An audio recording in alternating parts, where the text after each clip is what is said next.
Non current asset held for cell and continuing operations. Assets जो हैं वो हमारे कितने होते हैं? एसेट्स हमारे फिक्स एसेट होते हैं, करंट एसेट्स होते हैं, नॉन करंट एसेट होते हैं। ठीक है, फिक्स एसेट होते हैं like plant and machinery, equipment, जिनको हम लॉन्ग टाइम पीरियड के लिए यूज़ करते हैं। और समटाइम कुछ एसेट ऐसे हो जाते हैं कि जिनको हम सिर्फ शॉर्ट टाइम पीरियड के लिए यूज़ करते हैं। कई बार जो लॉन्ग टर्म एसेट्स होते हैं जैसे प्लांट एंड मशीनरी, इक्विपमेंट है, वो इन फर्दर फ्यूचर हम उनको यूज़ नहीं कर सकते, यूज़ नहीं कर पाते हैं, तो उनको हम क्या कर देते हैं? सेल कर देते हैं। तो जो हमारे नॉन करंट एसेट्स आएंगे, तो जो भी एसेट्स को हम करंट एसेट और नॉन करंट एसेट में डिवाइड करते हैं। जब भी कोई नॉन करंट एसेट लाइक जो भी फिक्स एसेट है उनको हम लॉन्ग टर्म पीरियड के लिए यूज़ नहीं कर पा रहे हैं, जिससे हमें कोई इकोनॉमिक बेनिफिट नहीं होता, तो हम उनको यूज़ नहीं करेंगे, तो उनको हम क्या कर देते हैं? सेल कर देते हैं। तो that is called the non current asset. तो वो फिक्स एसेट क्या बन जाता है? Non current asset. कोई भी entity does not intend to use it, उन एसेट्स को वो यूज़ नहीं करते as it parts is on going business, but instead intend to sell it, they are classified non current asset, जिनको हमने held for sale, sale purpose के लिए क्या करना है? अब यूज़ करना है, क्योंकि उन एसेट से हमें कोई इकोनॉमिक बेनिफिट नहीं हो रहा, तो उनको हम बोलते हैं non current assets. So non current asset को हमने सेल करना, that is a sale a major asset, और डिसकंटिन्यूइंग ए बिजनेस, हमने अपने बिजनेस ऑपरेशन को डिसकंटिन्यू करना है, जिसकी वजह से अब हमने उन एसेट्स को क्या करना है? यूटिलाइज नहीं करना, तो वो एसेट्स हमारे क्या बन जाते हैं? नॉन करंट एसेट बन जाते हैं। तो ये कवर होते हैं IFRS 5 के अंदर होते हैं, जिसमें कंपनीज जो है वो रिक्लासीफाई करती हैं अपने नॉन करंट एसेट्स को अपनी फाइनेंशियल पोजीशन को शो करने के लिए, to be either held for sale, या तो सेल पर्पज़ के लिए। तो मैनेजमेंट डिसाइड करती है कि उन्होंने एसेट्स को 1 ईयर, विद इन 1 ईयर क्या कर देना है? यूज़ करना है। 1 ईयर यूज़ करने के बाद उनको क्या कर देना है? सेल कर देना है। तो उन एसेट्स को हम बोलते हैं नॉन करंट एसेट्स। तो IFRS 5 का ऑब्जेक्टिव क्या है? कि जिसमें हमने अकाउंट्स उनके लिए बनाने हैं, दैट वो एसेट जो हेल्ड फॉर सेल, जिनको हमने सेल करने के लिए यूज़ करना है, and disclosure of discontinuing operation.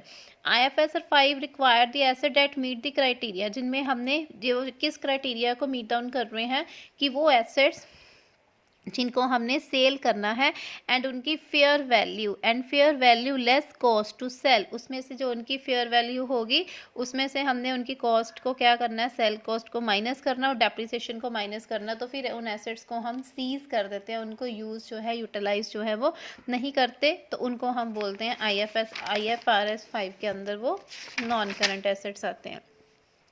IFRS 5 जो है वो, उसमें सेवरल जो है वो स्टैंडर्ड जो कंडीशंस हैं वो अप्लाई होती हैं to the property.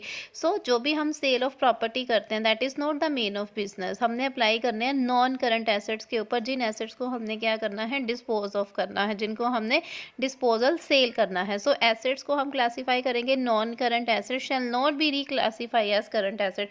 Jin assets को हमने एक बार नॉन करंट एसेट क्लासीफाई कर दिया, उनको आप दोबारा से रिक्लासीफाई नहीं कर सकते हो एज ए करंट एसेट। कब तक? Until they meet the criteria, जब तक वो हेल्ड फॉर सेल, कि उन एसेट्स को हमने सेल करना है। नॉन करंट एसेट्स का मतलब ही यही है कि हमने उनको सेल पर्पज़ के लिए क्या करना है? यूज़ करना है, यूटिलाइज करना है। तो वो करंट एसेट जिनको आप नॉन करंट एसेट में क्या करना चाहते हो? कन्वर्ट करना चाहते हो, तो वो तब तक नहीं कर सकते जब तक आप उनको सेल पर्पज़ के लिए यूज़ नहीं करोगे। जब आप एक group of net asset, number of group of assets को एक सिंगल ट्रांजैक्शंस के अंदर क्या करते हो? डिस्पोजल करते हो, सेल करते हो, तो उनको हम बोलते हैं डिस्पोजल ग्रुप। अगर हम डिफरेंट नंबर ऑफ एसेट्स को एक ही ट्रांजैक्शंस के अंदर सेल कर रहे हैं, तो उसको हम बोलते हैं disposal group. Scoped out non current asset. अब नॉन करंट एसेट कौन कौन सी, ये जो नीचे फॉलोइंग दी हैं, these are not cover under the non current asset, like deferred tax asset है, asset rising from employ benefit है, कोई financial asset with the scope of financial instrument, these are not cover under the non current assets. उसके बाद आती है हमारी की terms, जिसमें फर्स्ट आती है एसेट हेल्ड फॉर सेल। सबसे पहले तो कैंटिटी ने अपनी नॉन करंट एसेट को, वो नॉन करंट एसेट को क्लासीफाई करना जिनको वो held for sale, sale purpose के लिए क्या कर रहे हैं? यूज़ कर रहे हैं, सेल ट्रांजैक्शन के लिए। मतलब उन एसेट्स को उन्होंने क्या करना है? Rather than through continuing use, उनको आगे फर्दर कंटिन्यूइंग यूज़ नहीं करना है, उनको क्या कर देना है? डिस्पोज ऑफ कर देना है। डिसकंटिन्यूड ऑपरेशन, डिसकंटिन्यूड ऑपरेशंस क्या आते हैं, जिसमें रिप्रेजेंट करना हमने सेपरेट, हमारा जो भी डिफरेंट ऑपरेशंस परफॉर्म हो रहे हैं उनके लिए अलग से एक जियोग्राफिकल एरिया डिफरेंट होना चाहिए। Is a subsidiary acquire actually with a view to resale, क्या क्या हमने रीसेल करना है, and a single coordination plan. उसके अलावा सिंगल हमारा जो कोऑर्डिनेशन प्लान होगा, मतलब जो भी हमने एसेट्स जो है वो सिंगल एक सिंगल एसेट सेल करना है या फिर number of group of assets को एक ही ट्रांजैक्शन के सेल करना है, वो होता है। तो उन एसेट्स को दोबारा आपने यूटिलाइज नहीं करना, उनसे हमें ऑपरेशन क्या करना है, डिसकंटिन्यू करने हैं। कैश जनरेटिंग यूनिट, वो स्मॉल ग्रुप ऑफ एसेट जिनसे हमें कैश इनफ्लो हो रहा है, जिनसे हमें सेल करके कैश जो है वो आएगा। करंट एसेट मतलब वो करंट एसेट वो होते हैं जो हमारे जिनको आप ट्रेड कर सकते हो मार्केट में, जिनको आप एसेट्स को रिलाइज कर सकते हो, सेल कर सकते हो, कंज्यूम कर सकते हो, और उनको आप डिफरेंट ऑपरेशंस के लिए यूज़ भी कर सकते हो। और जिनको आप डिफरेंट ऑपरेशंस के लिए यूज़ नहीं करते, डिसकंटिन्यू करते हैं, वो क्या बन जाते हैं, non current asset. It expect to realise the asset within 12 month, जब भी आपका रिपोर्टिंग पीरियड होगा उसके 12 मंथ्स यानी कि 1 ईयर के अंदर अंदर हमें उनको क्या करना पड़ेगा, रिलाइज करना पड़ेगा। Cost to sell, increment cost, जो भी आपने एसेट को डिस्पोज करना है तो उसके साथ डिस्पोजल की जो हमारी सेल करने की कॉस्ट आती है वो हमने लेनी है, बट उसमें से जो भी हमारा टैक्सेस जो होगा, इनकम टैक्स एक्सपेंसेस होगा, वो हमने उसमें से एक्सक्लूड करना है। नेक्स्ट आ जाती है फेयर वैल्यू। फेयर वैल्यू क्या होती है, वो amount for which asset could be exchange, जिस अमाउंट के ऊपर हम एसेट्स को क्या करते हैं, एक्सचेंज करते हैं, मतलब नंबर ऑफ कितने टाइम पीरियड के लिए आपने उस एसेट को यूटिलाइज किया और उसकी क्या एग्जैक्ट फेयर वैल्यू निकल रही है, जिसके बेस के ऊपर आप अपनी लाइबिलिटीज़ को सेटल डाउन करोगे। नॉन करंट एसेट, वो asset does not mean the definition of A current asset, मतलब जो करंट एसेट्स की, जो हमने करंट एसेट्स की ये पढ़ी थी, इन कंडीशंस को फुलफिल नहीं करता, that become the non current asset. Recoverable amount, जो भी हायर ऑफ एन जो भी एसेट्स की वैल्यू होगी जिनको आप रिकवर, मतलब asset fair value less cost to sell, जितनी उनकी फेयर वैल्यू थी उसमें से जितनी भी आपकी कॉस्ट आई है वो आपने माइनस कर दी, तो वो क्या आ जाएगी, recoverable value.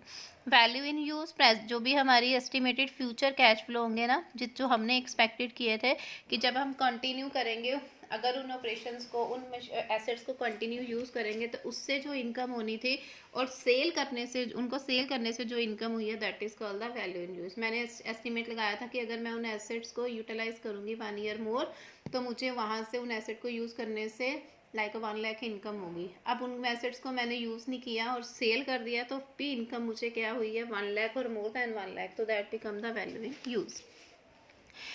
Recognition and measurement, classification of non current asset held for cell, already आपको बोला कि जितने भी नॉन करंट एसेट्स हैं उनको आपने क्लासीफाई करना है as a held for sale, कि आपने उनको आगे डिसकंटिन्यू करना है, यूटिलाइज करना, और उनको सिर्फ सेल पर्पस के लिए क्या करना है, यूज़ करना है through a sale transaction to continue use, rather than कि आपने उसको कंटिन्यू यूज़ नहीं करना, उनको क्या करना है, सेल पर्पस के लिए यूज़ करना है।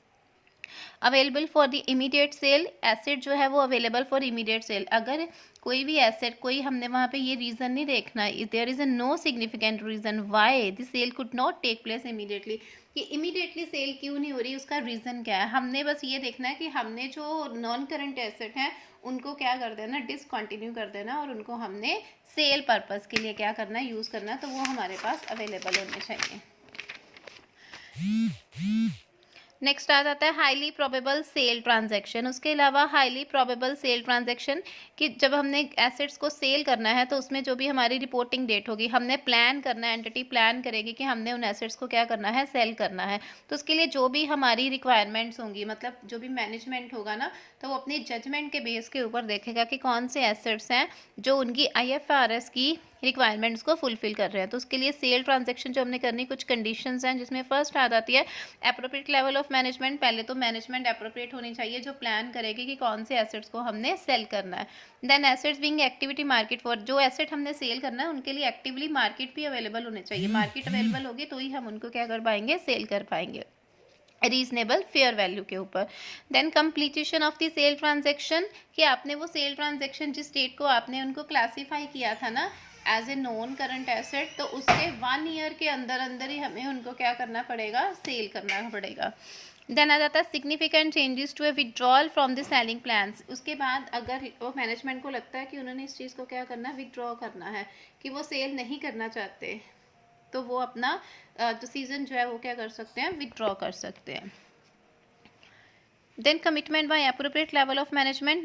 अप्रोप्रिएट लेवल मैनेजमेंट का मतलब कि मैनेजमेंट जो है वो कमिटेड होनी चाहिए कि उन्होंने नॉन करंट एसेट्स को क्या करना है, सेल करना है। तो मैनेजमेंट जो है, मैनेजमेंट में वो पर्सन्स आते हैं जिनके पास अथॉरिटी होती है, रिस्पॉन्सिबिलिटी होती है, जो प्लानिंग करते हैं, ऑर्गेनाइजिंग करते हैं, कंट्रोलिंग करते हैं, कोऑर्डिनेशन करते हैं। तो वो मैनेजमेंट क्या होनी चाहिए, उनको नॉलेज होनी चाहिए कि कौन से एसेट्स हैं जो नॉन करंट एसेट हैं और जिनको हमने आगे डिसकंटिन्यू करना है, यूज़ करना और उनको फर्दर आगे हमने सेल करना है। तो शेयर होल्डर अप्रूवल, उसके अलावा उनको क्या चाहिए, जो भी लॉ के अकॉर्डिंग जो भी रूल्स रेगुलेशंस बने हुए हैं उन रूल्स रेगुलेशंस को फॉलो करके ही मैनेजमेंट अपनी नॉन करंट एसेट्स को क्लासीफाई करेगी और उसके क्लासीफाई करने के बाद उनके विद इन 1 ईयर वो उन एसेट्स को क्या कर देंगे, सेल कर देंगे।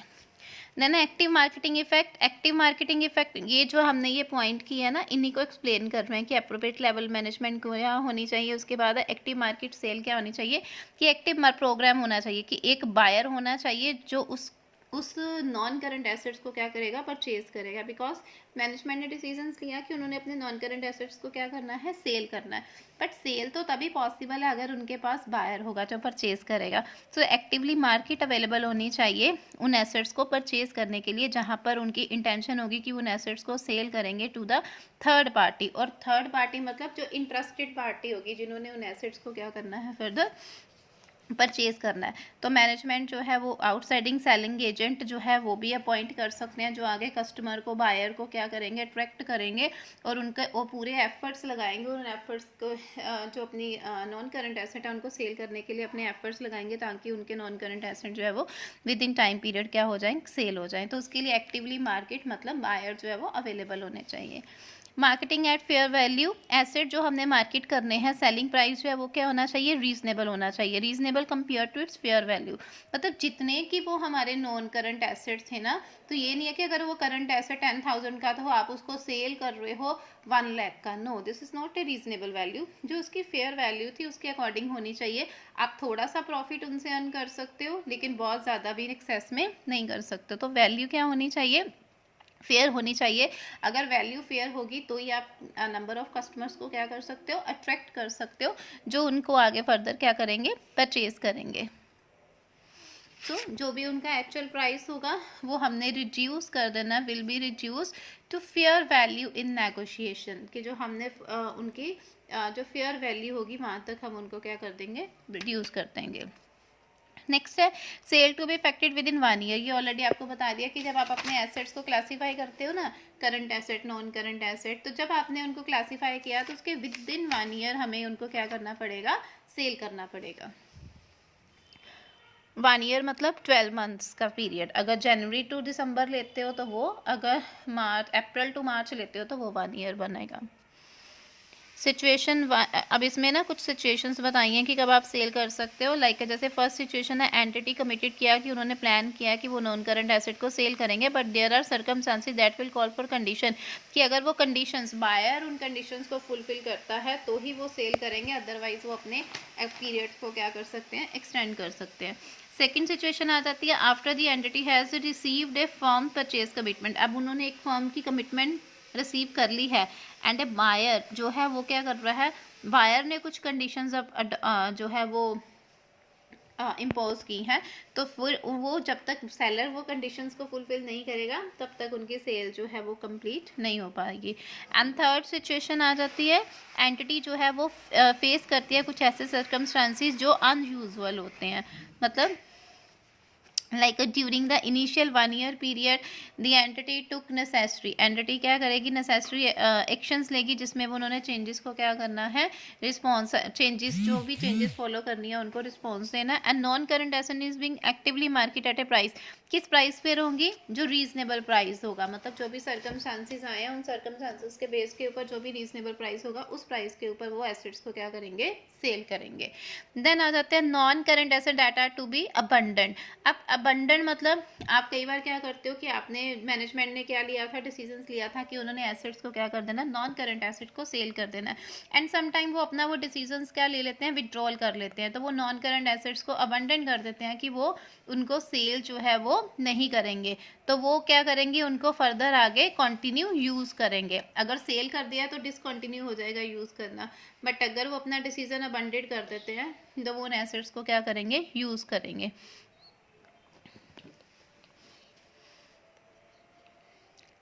उसके बाद ये वही बताया, सारे नॉन करंट एसेट्स को क्लासीफाई किया जाता है हेल्ड फॉर सेल के लिए, तो उनके लिए फेयर वैल्यू उन्होंने फाइंड आउट करनी है, fair value less cost to, fair value क्या होगी, जिसमें सेलिंग कॉस्ट जो है वो माइनस करके, डेप्रिसिएशन माइनस करके जो है वो आ जाएगी। देन नेक्स्ट आ जाता है recognition of impairment losses and losses and reversals. Impairment losses जितने भी आपने जो एसेट्स रिटर्न डाउन होते हैं, जैसे डेप्रिसिएशन लग जाती है, रिटर्न डाउन जो हो जाते हैं, तो उनकी वजह से जो लॉसेज हुए हैं, तो वो आपने losses fair value less cost to sell, वो लॉसेज जो डेप्रिसिएशन है और जो भी आपकी कॉस्ट टू सेल करने की कॉस्ट आई है, उसमें से वो हमने माइनस करके उनकी फेयर वैल्यू जो है वो फाइंड आउट करनी है। इम्पेयरमेंट लॉसेज और any other gain recorded for disposal group shall reduce, already आपको बोला कि जो भी आप नॉन करंट एसेट से इनकम अर्न करोगे ना, तो उसमें से जितने भी इम्पेयरमेंट लॉसेज हुए हैं लाइक डेप्रिसिएशन, तो वो आप क्या करोगे, डिडक्ट करोगे, फिर उसके बाद ही उनकी फेयर वैल्यू जो है वो कैलकुलेट करोगे। सो जितने भी गेन्स और लॉसेज हुए हैं, जो जिस डेट को आपने नॉन करंट एसेट को सेल किया था, तो उनको सेल करने से रिलेटेड जो भी आपके प्रॉफिट्स और लॉसेस हो रहे हैं, उनको हमने क्या करना है, वहाँ पे एडजस्ट करना है, मतलब माइनस करके उनको शो करना है। बस उसके बाद आ जाता है डिस्क्लोज करना है नॉन करंट एसेट्स, आप कौन से एसेट्स सेल कर रहे हो, आपने अपने एसेट्स को कैसे क्लासीफाई किया, कौन से करंट और कौन से नॉन करंट एसेट है, उनको हमने क्या करना है, अपनी बुक्स ऑफ अकाउंट में डिस्क्लोज करना है। और जो भी हमारी लाइबिलिटीज़ होंगी, जब आप उन एसेट्स को, नॉन करंट एसेट को सेल करोगे, तो जो भी आपकी लाइबिलिटीज़ होगी, वो नॉन करंट एसेट सेल करके जो इनकम हुई है, वहाँ से आप अपनी लाइबिलिटीज़ को क्या कर सकते हो, डिस्चार्ज कर सकते हैं। देन एडिशनल डिस्क्लोजर, उसके अलावा डिस्क्लोज क्या करना, description of non current asset, description of the facts and circumstances, की क्या फैक्ट्स क्या सर्कमस्टांसिस है कि आप उनको डिस्पोज कर रहे हो, सेल कर रहे हो। गेन और लॉसेस, कितने आपको उस एसेट से गेन हुए हैं, क्या लॉसेस हो रहे हैं, उनको आपने अलग से डिस्क्लोज करना है। और अगर आपका प्लान चेंज हुआ है उनको सेल करने का, आपने विड्रॉल किया है कि आप नॉन करंट एसेट को सेल नहीं करना चाहते, उसका रीज़न क्या है, तो वो आप अपना डिस्क्लोज करोगे।